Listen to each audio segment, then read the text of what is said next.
네, 지난주에 이어서 은혜 시리즈 두 번째이자 마지막 시리즈를 하고 있습니다. 지난주에는 가만히 있음의 은혜였어요. 그래서 좀 정리를 해보면 너희 눈을 구원을 행하시는 하나님께 두라. 그러면 너희가 두려워하던 것이 보이지 않게 된다. 그분이 싸우시고 그분이 구원하시고 그분이 인도하신다. 그렇기 때문에 우리는 단지 가만히 서서 우리의 눈이 세상으로 떨어지지 않고 하나님께 고정되어 있을 수 있도록 힘쓰면 된다. 이렇게 얘기했었습니다. 그래서 가만히 있음의 은혜. 지난 한 주간 동안 구원을 행하시는 하나님께 두 눈을 고정시키고 사셨습니까? 네. 마스크 때문에 못 보는 거죠, 제가 입을.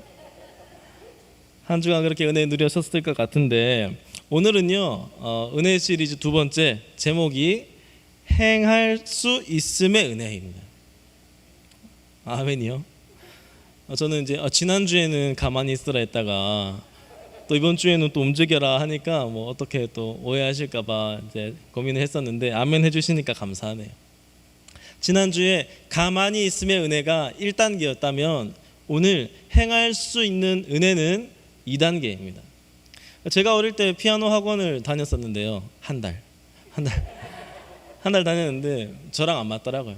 처음에는 오른손으로 도레 치는 거, 그죠? 조금 이렇게 뒤로 가니까 양손으로 이렇게 치잖아요. 뭐 못 쳐도 건반을 5개 정도 동시에 쫙 누르면 뭔가 있어 보이잖아요. 그리스도인의 그러한 삶, 예수님을 통해서 하나님을 알게 되고 그분과 동행하는 그 구원을 얻은 백성의 삶이 그냥 한 손으로 도레 하면 지난주밖에 안 돼요. 가만히 있는 것밖에 안 됩니다. 양손으로 좀 이렇게 해주면 좀 더 풍성한 그런 소리를 내는 것처럼 우리의 삶도 가만히 있음의 은혜도 경험하면서 또 행할 수 있는 은혜도 경험한다면 더 풍성한 그러한 삶을 살 수 있을 것입니다. 그러기 위해서는 오늘 이 말씀 행할 수 있음의 은혜라는 이 말씀이 어떤 것인지 잘 아셔야 되겠죠. 그래서 저와 여러분들이 행함을 또 실천하면서 얻을 수 있는 은혜를 많이 누렸으면 좋겠습니다. 구원을 얻는 사건 이 성경에 많이 나타나 있죠. 하나님이 얼마나 많은 구원을 해주셨습니까? 이스라엘 백성도 구원해 주시죠. 이방인들도 구원해 주시죠. 날 때부터 병든 자도 구원해 주시죠. 잘 나가는 사람들도 다시 잘못된 길인 줄 알고 돌아오게 해주시죠. 하나님께서는 구원하시는 그런 사건들이 성경에 많이 있어요. 근데 그 중에 엄청 중요하고 대표적인 사건이 지난주에도 했지만 출애굽 사건입니다. 구원은 단순히 내가 힘든 곳에서 죄악된 속에서 그냥 건져온 것만 구원이라고 우리가 얘기하지 않습니다. 출애굽은 그걸 잘 보여줘요. 하나님께서 애굽으로부터 건져내어 주셨지만 그게 어떤 의미가 있는 거죠? 세상이 주인인 줄 알았다가 애굽과 바로 왕이 주인인 줄 알았다가 하나님이 건져주심을 통하여서 세상 위에 존재하는 하나님에 대해서 알게 된 거잖아요. 애굽에 있을 때에는 바로 왕의 노예였어요. 이 중에 다 노예가 돼보지 않았지만 죄의 종은 우리가 돼봤잖아요. 죄의 노예, 죄의 종일 때 어떻습니까? 바로 왕의 노예의 삶을 살아가는 이스라엘 백성들은 어땠을 것 같습니까? 참된 자유가 없겠죠. 내가 원하는 것대로 할 수 없고 상처가 또 다른 상처를 낳고 죄가 또 다른 더 큰 죄를 낳고, 그죠? 그런데 하나님이 출애굽 시켜주심으로써 이스라엘 백성의 주인이 바뀌어버렸죠. 이스라엘 백성은 이제 바로 왕의 노예가 아니고 하나님의 노예가 되었습니다. 근데 하나님의 노예 그러면 뭔가 또 이래야 될 것 같은 느낌이 들지만 하나님께 참 자유가 있기 때문에 하나님의 노예가 된다라는 것은 그분이 가지고 계신 참 자유 안에 거하게 된다. 비로소 하나님의 노예가 될 때, 말은 이상하지만 하나님의 노예가 될 때 참된 자유를 누리게 되는 그런 놀라운 역사가 일어난다는 것입니다. 그래서 하나님 나라 안에서 하나님의 백성으로 자유를 누리는 삶을 일컬어서 믿음으로 사는 삶, 믿음으로 행하는 삶이다, 이렇게 이야기하고 싶습니다. 하나님 나라 백성으로서 자유를 누리는 삶, 그 믿음을 행하는 삶, 그 삶을 듣고 저도 그렇고 여기 계신 우리 성도님들 그렇고 믿음으로 사는, 믿음으로 행하는 그러한 삶을 사시기를 주님의 이름으로 축복합니다. 우리 옆 사람에게 이렇게 한번 질문해 보면 좋을 것 같아요. 믿음으로 행하는 삶을 살고 계십니까? 네, 질문은 쉽게 할 수 있지만 대답은 쉽지 않죠. 믿음으로 사는, 믿음으로 행하는 삶을 내가 살고 있나? 근데 부족합니다, 연약합니다 이렇게 얘기할 수 있지만 솔직히 말해서 믿음으로 행하는 삶이다 하면 그거 어떻게 사는 건가? 그거부터 우리가 좀 헷갈릴 수 있어요. 많이 들어봤고 알고 예수 믿는 사람은 믿음을 가지고 살아야지 이런 말을 많이 들어봤지만 정확히 믿음을 가지고 사는 삶이 뭔지를 우리가 잘 모를 때가 많아요. 그래서 믿는 사람은, 예수님 믿는 사람은 믿음을 가지고 사는 거야. 그래서 불신자나 초신자가 와가지고 그게 어떻게 사는 건데? 그냥 믿는 거야. 이렇게 모를 때가 많잖아요. 이러한 질문에 대해서 명확하게 답변하기 위해서는요, 반대되는 질문을 한번 해보면 좋아요. 믿음으로 행하는 삶의 반대는 뭘까요? 우리가 성경에 읽었는데 맨 마지막 절에 보면 우리가 믿음으로 행하고 보는 것으로 행하지 않는다. 믿음으로 행하는 삶의 반대말은 보이는 대로 행하는 삶이다라는 것을 우리가 알아야 됩니다. 보이는 대로 사는 삶과 믿음대로 행하는 사람이 반대되는 개념이다. 그러면 이 두 가지 차이점이 무엇인지 우리가 정확히 이해하기 위해서는 우리가 읽은 본문 맨 앞절로 가보면 좋을 것 같습니다. 우리 4장 16절에 보면 이렇게 되어 있죠. 그러므로 우리가 낙심하지 아니하노니 그랬습니다. 낙심하지 않는데요. 누가? 우리가. 우리는 누굽니까? 예수님을 믿은 사람들, 하나님이 세상보다 더 높이 계신 주인이라는 것을 깨달은 사람들, 그리스도인, 그들이 낙심하지 않는데요. 그런데 그러므로라고 되어 있습니다. 그럼 조금 더 앞에 가야 돼요. 보면 4장 6절을 한번 보게 되면은 이런 말씀이 있습니다. 제가 읽어드릴게요. 고린도후서 4장 6절. 어두운 데에 빛이 빛이라 말씀하셨던 그 하나님께서 예수 그리스도의 얼굴에 있는 하나님의 영광을 아는 빛을 우리 마음에 비추셨느니라. 어두운 데 빛이 있으라 했던 그 하나님을 우리가 떠올린다면 어떤 이미지가 떠오르죠? 이 세상에 아무것도 없을 때 빛이 있으라 이렇게 하나님께서 창조하셨잖아요. 이 말은 창조주 하나님이 예수님을 통해서 우리 마음에 어두운 세상 가운데서 빛이 있으라 하시면서 빛이 짱 생겼을 때처럼 예수님을 모르고 죄악된 세상 속에 살아가는 이 우리 마음에 빛으로 다가오셔서 너희가 지금 어떤 상태인지, 너희가 지금 자유롭게 살고 있는 듯하나 실제로는 죄의 노예로 살고 있음을, 너희가 세상이 주인인 줄 알고 세상을 쫓아 살아가지만 세상은 참된 주인이 아니라 하나님이 참된 주인이심을 알려주셨다는 거예요. 그 창조주 하나님이라고 할 때는 어떤 거예요? 하나님이 만드셨습니다. 하나님이 이때까지 다스리고 계셔요. 하나님이 앞으로 다스릴 것입니다. 그런 것들을 확실히 보여주시는 거죠. 예수님을 통하여서 우리 마음에 빛이 들어올 때에 그것을 깨닫는 거예요. 이 모든 세상의 주인이 하나님이었구나.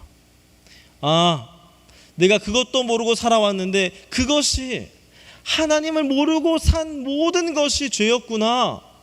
내가 하나님께로부터 죄를 지었구나. 온 세상의 주인이신 하나님께로부터 죄를 지은 자가 어디로 피할 수 있겠습니까? 그것을 깨닫게 되는 거죠. 내 죄가 누가 앞에 죄인지 이제 깨닫게 되는 건 거죠. 그렇게 예수님을 통해서 자신을 드러내신 하나님, 온 세상의 주인이라는 것을 이제 우리가 알게 되었다는 것입니다. 세상을 주인으로 삼다가 그 위에 계신 하나님을 주인으로 삼은 사람이 그리스도인이고, 그러한 그리스도인의 삶은 질그릇에 보배를 담고 살아가는 삶이다라고 표현하고 있습니다. 우리 4장 8절부터 11절까지 같이 한번 읽어보도록 하겠습니다.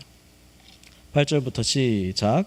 우리가 사방으로 우겨쌈을 당하여도 쌓이지 아니하며 답답한 일을 당하여도 낙심하지 아니하며 박해를 받아도 버림받지 아니하며 거꾸로 뜨림을 당하여도 망하지 아니하고 우리가 항상 예수의 죽음을 몸에 짊어짐은 예수의 생명이 또한 우리 몸에 나타나게 하려 함이라.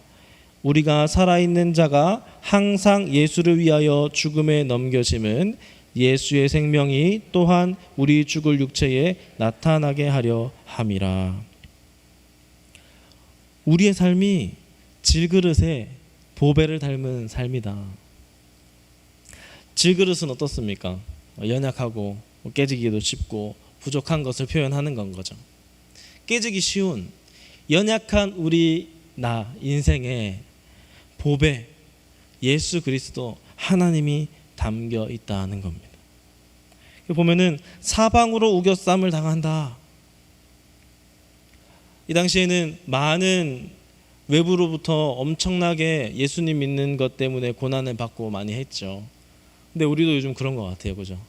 교회 다니는 것 때문에 눈치 바꿔요, 그죠? 괜히 눈치 보이고, 그죠? 카페는 다들 당당하게 가는데 교회 다닌다는 이유로 그 좀 사회에서 찝찝한 대우를 당해야 될 때, 그럴 때가 좀 요즘 자주 있는 것 같아요.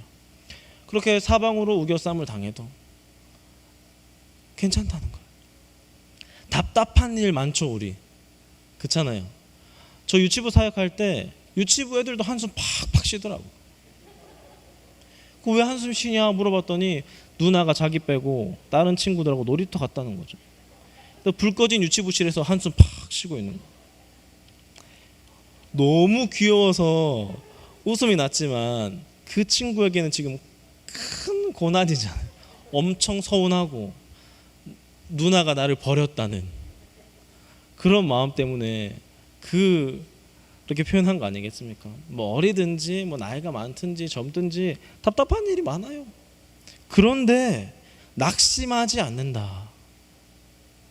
박해를 받는다. 그런데 버림받지 않는다.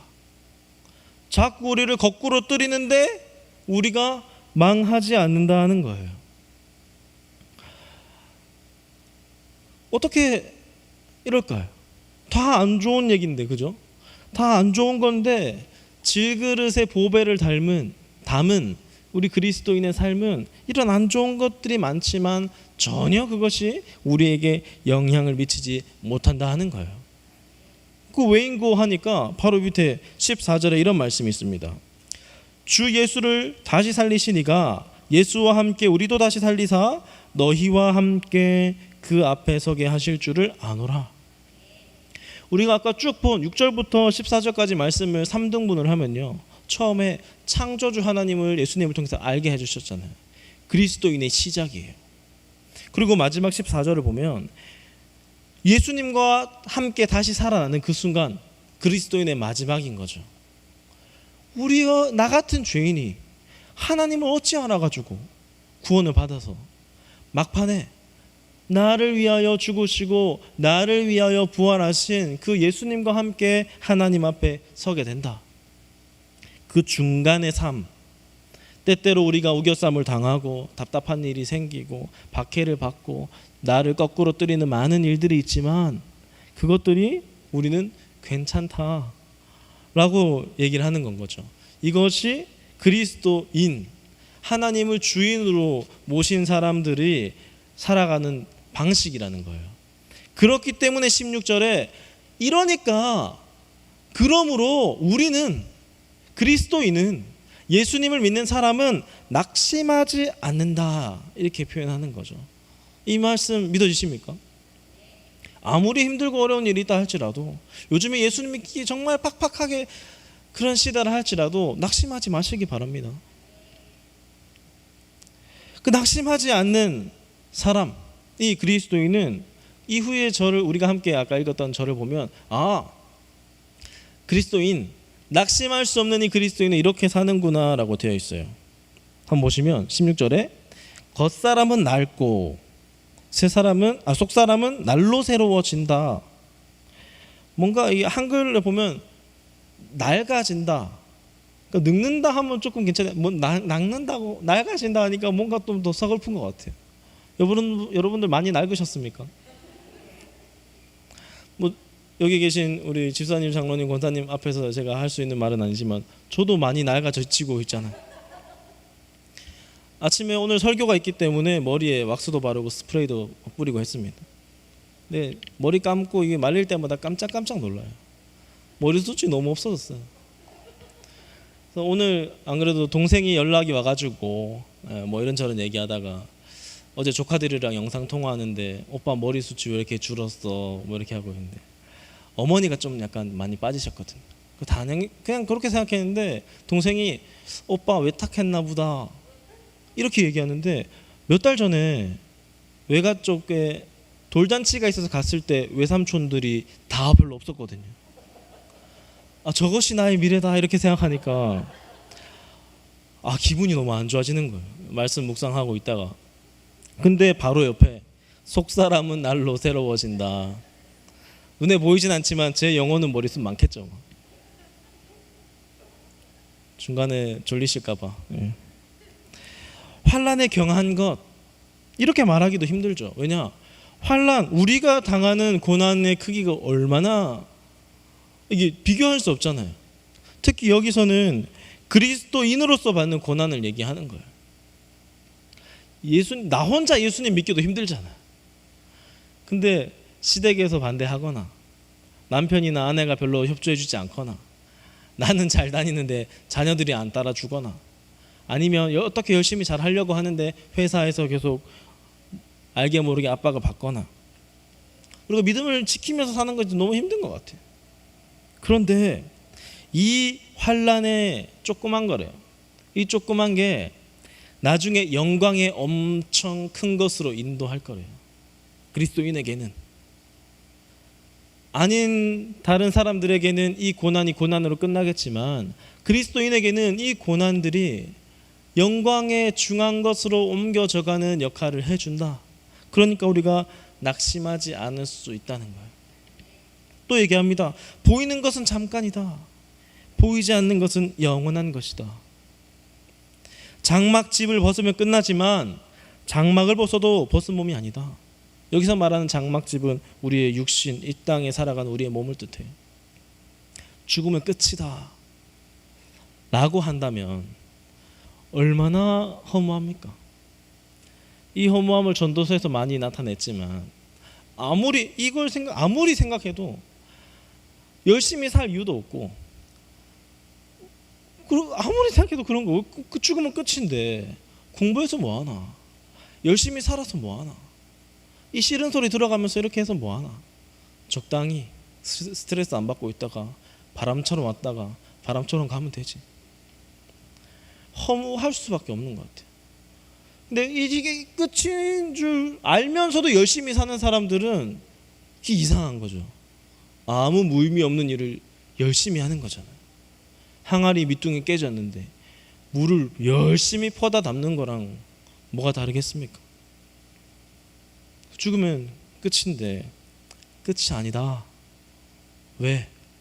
예수님이 부활하셨으니까. 무거운 짐을 지고 탄식하면서 사람들이 죽음으로 가지만 이 그리스도인들은 오히려 그 무거운 짐을 막 던지려고 하는 것이 아니라 그 고난을 입으면서 오히려 그 위에 예수 그리스도를 입어가지고 생명으로 나아간다. 그리스도인의 낙심하지 않는 삶이 이렇다라는 거예요.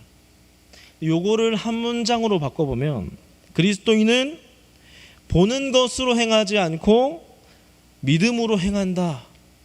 7절 말씀으로 정리할 수 있을 것 같습니다. 그러면 보는 것으로 행하는 것, 그게 뭘까요?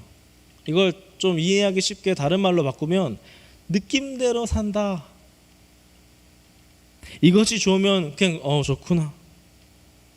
이 사람 미우면 싫어. 이 상황이 마음에 안 들면 지긋지긋해. 이렇게 사는 거예요. 근데 믿음으로 행하면서 사는 것은 뭡니까? 하나님이 우리를 위해 하실 일들, 하나님이 우리를 위해 하고 계신 거, 또 앞으로 하실 일들을 믿는 거예요. 완전 줄이면 하나님의 말씀을 믿는 거예요. 하나님의 말씀을 따라 사는 거예요. 예를 한번 들어보겠습니다.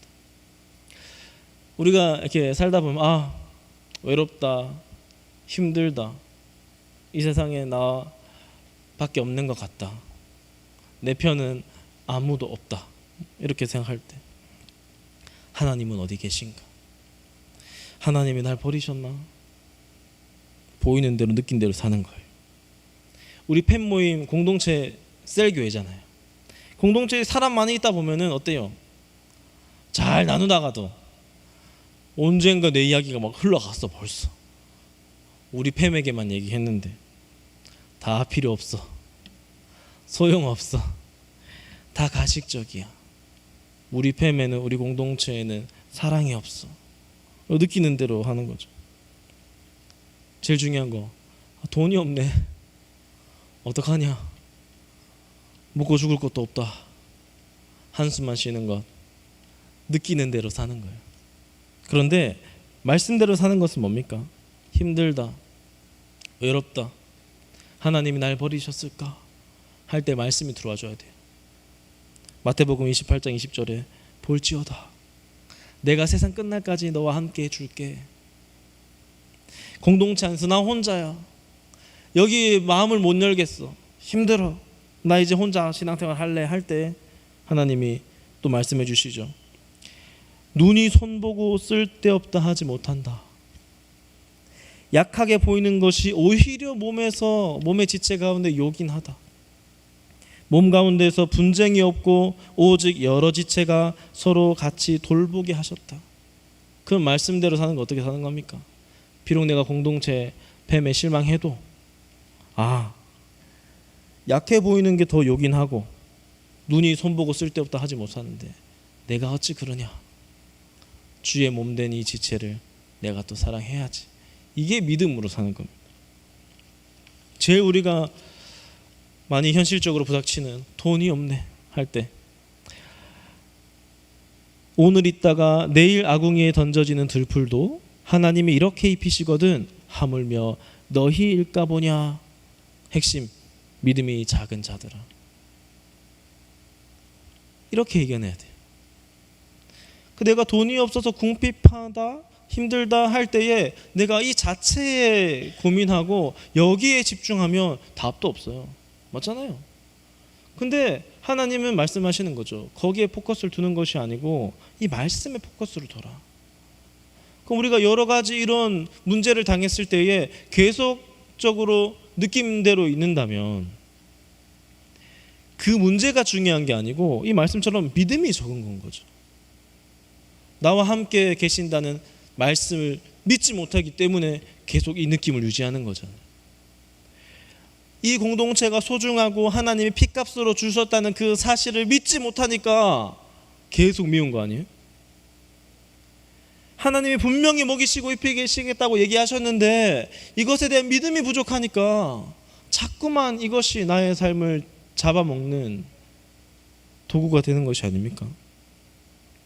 믿음으로 행하는 삶은 곧 말씀으로 행하는 삶인데, 그것은 우리가 보이는 것 다 부정하고 느껴지는 것을 다 부정하라는 게 아니에요. 힘들면 힘들고 어려우면 어렵고 부족하면 부족하잖아요. 그걸 인정하되 거기에 굴복하는 것이 아니라 그 위에 말씀을 덧입히는 것이 보이는 대로 행하는 삶이 아니고 믿음대로 행하는 삶이라는 겁니다. 그래서 우리는 반드시 우리 마음속에, 우리 이 머릿속에 있어야 돼요. 말씀을 믿어야 체험이 따라오는 거예요. 엉뚱한 거 믿어가지고 체험하면 이게 좋은 거 아니에요. 미신, 맹신, 광신, 이상한 믿음 많아요. 근데 우리는 말씀에 대한 확신을 가지고 있는 믿음이 필요해요. 그러니까 말씀 읽고 듣고 묵상하는 게 너무너무 중요한 거죠. 왜?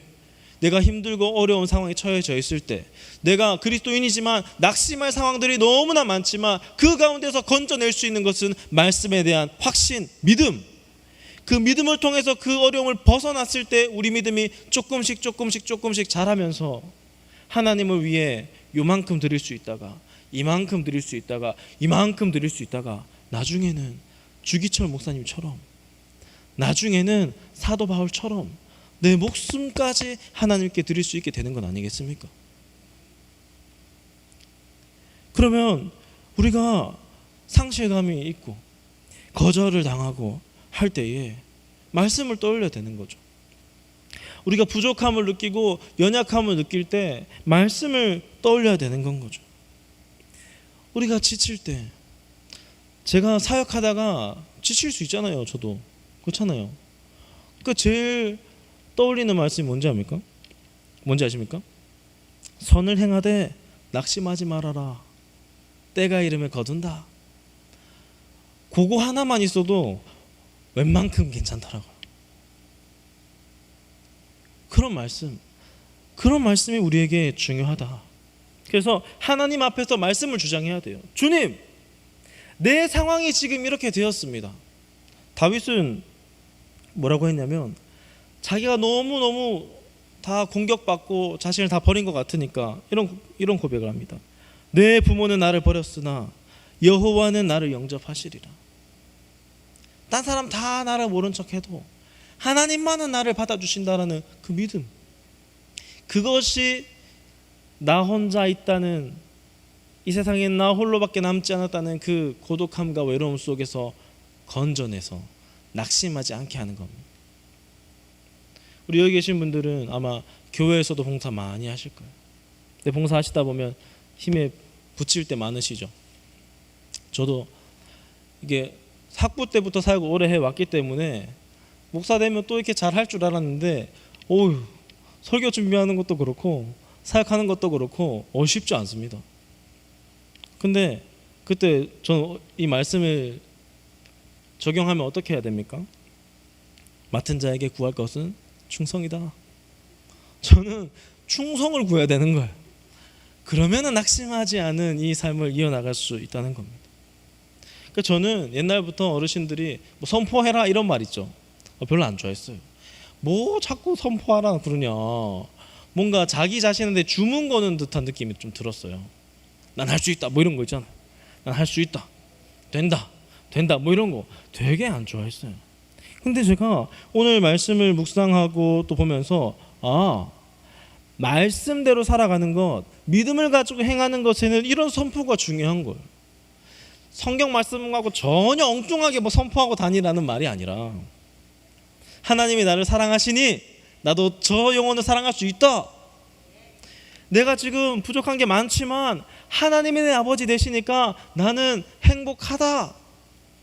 이게 단순히 심리학적인 외침이 아니고 믿음의 외침이라는 것을 한번 깨닫게 되었습니다.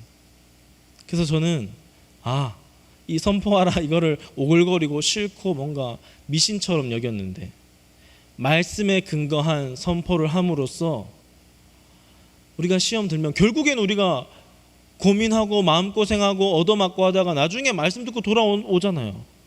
다 그러셨잖아요. 내가 저 사람 너무너무 싫어가지고 너무 계속 마음으로 안 좋고 볼 때마다 불편하고 교회를 옮겨야 되나, 저 사람이 가야 되나, 나는 잘못한 것이 없는데 이러는데 나중 결국에는 하나님이 말씀해 주시면 끝나잖아요. 너 같은 죄인을 내가 조건 없이 사랑했는데, 이러면 우리 그냥 끝나는 거잖아요. 하나님 사역하기 힘들어요. 교회 봉사하기 힘들어요. 네 존재 자체가 거기 있을 수가 없는데 내가 거기 갖다 꽂아놨다니까 하면은 끝나는 거잖아요. 우리가 그런 말씀들을 주장한다면 굳이 안 겪어도 되는 마음고생, 저 사람 미워가지고 막 이렇게 몇 개월간 몇 년간 필요 없이 말씀을 선포하는 거예요. 저는 순서를 바꾸기로 했습니다. 와이프한테도 얘기했는데, 내가 어떤 시험을 당하면 고민하고 하다가 하나님 뜻이 아닌가. 나중에 이제 기도해가지고 주님 그렇게 해주세요. 너무 힘든 거예요. 이걸 바꾸기로 했습니다. 힘들면 말씀 외쳐버리고 그 다음에 힘들면 뭐 또 딴 말씀 또 한번 외쳐보고 그래가지고 해야겠다. 그 순서를 바꾸지 않으니까 자꾸 힘 빠지고요, 자꾸 낙심되고요, 신앙생활 할 때 너무 힘들더라고요. 정리를 한번 해보면 우리에게 어떤 은혜가 있나? 우리에게 어떤 은혜가 있나? 첫 번째, 아무런 값 없이 우리를 구원해 주신 것. 우리가 세상의 종이었는데 하나님이 우리를 찾아내 주시고 이끌어가 주셔서 내가 네 주인이다 이렇게 선포해 주셔서 우리는 하나님만 바라보게 되었어요. 그러면 모든 두려움이 없어질 겁니다. 그리고 오늘 두 번째, 행할 수 있어요. 우리가 살다 보면은 어려운 일 많죠. 그리스도인으로서 받아야 되는 마땅한 고난들이 많이 쌓여 있잖아요. 사랑하기 위해서 얼마나 많은 노력을 해야 됩니까? 한 영혼 전도하기 위해서 얼마나 많은 시간과 기도와 노력을 들여야 돼요. 가정에서, 직장에서, 또 친구들과 교회 안에서도요, 믿음의 선택을 하기 위해서 얼마나 많은 이런 오묘한 갈등들과 그런 예민한 그런 선택을 해야 됩니까?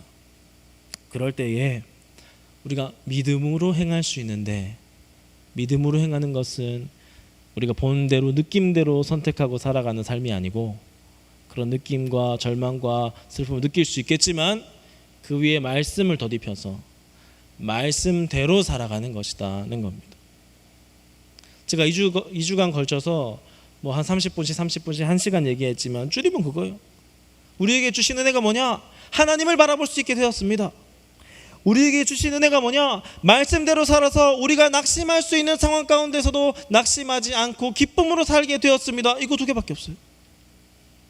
사랑하는 우리 기쁨의 동산교회 성도 여러분, 우리가 믿음으로 행할 수 있다는 사실을 기억하면서 악한 영이 우리를 괴롭힐 때 쓰잘데기 없이 고난에 휘둘리지 말고 악한 영이 원하는 대로 우리의 삶이 흔들리지 않게 내버려 두지 맙시다.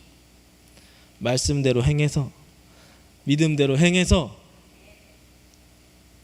그런 여러 가지 보이는 것들을 넘어서서 그 뒤에 계신 하나님을 바라보고 마지막 날 주님 만날 때까지 우리가 이미 온 하나님 나라 안에서 천국을 누리면서 살아갈 수 있는 우리 성도님들 되시기를 주님의 이름으로 축복합니다. 함께 기도하도록 하겠습니다.